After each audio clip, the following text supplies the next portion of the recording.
Go. Maligayang bati sa iyo, Karawan. Ito na ang pagkakataon para makausap kita at mabati. Tagal ng panahon din naman tayo hindi nagkita. At masaya ako at pag nakita ko ang mga larawan mo sa Facebook, ay napaka hindi ka pa nagbabago. Kaya lang, hinabol mo pa yung buhok. Wala na akong buhok, wala ka pa rin buhok. Pero okay lang yung pare, basta malakas tayo. Basta malakas tayong dalawa na kasama natin. Andito kami sa Australia ngayon. Ito, nag-aalaga ng mga apo.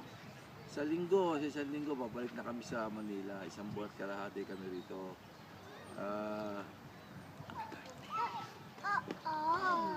Ito kumari mo, babatiin ka rin niya. Pare, happy birthday.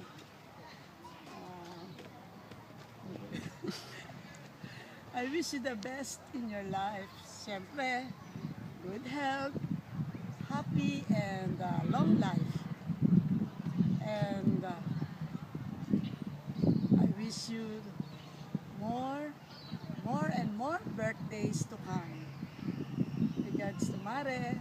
Mare, miss na miss ko na ang beauty mo. See you in Manila. Bye.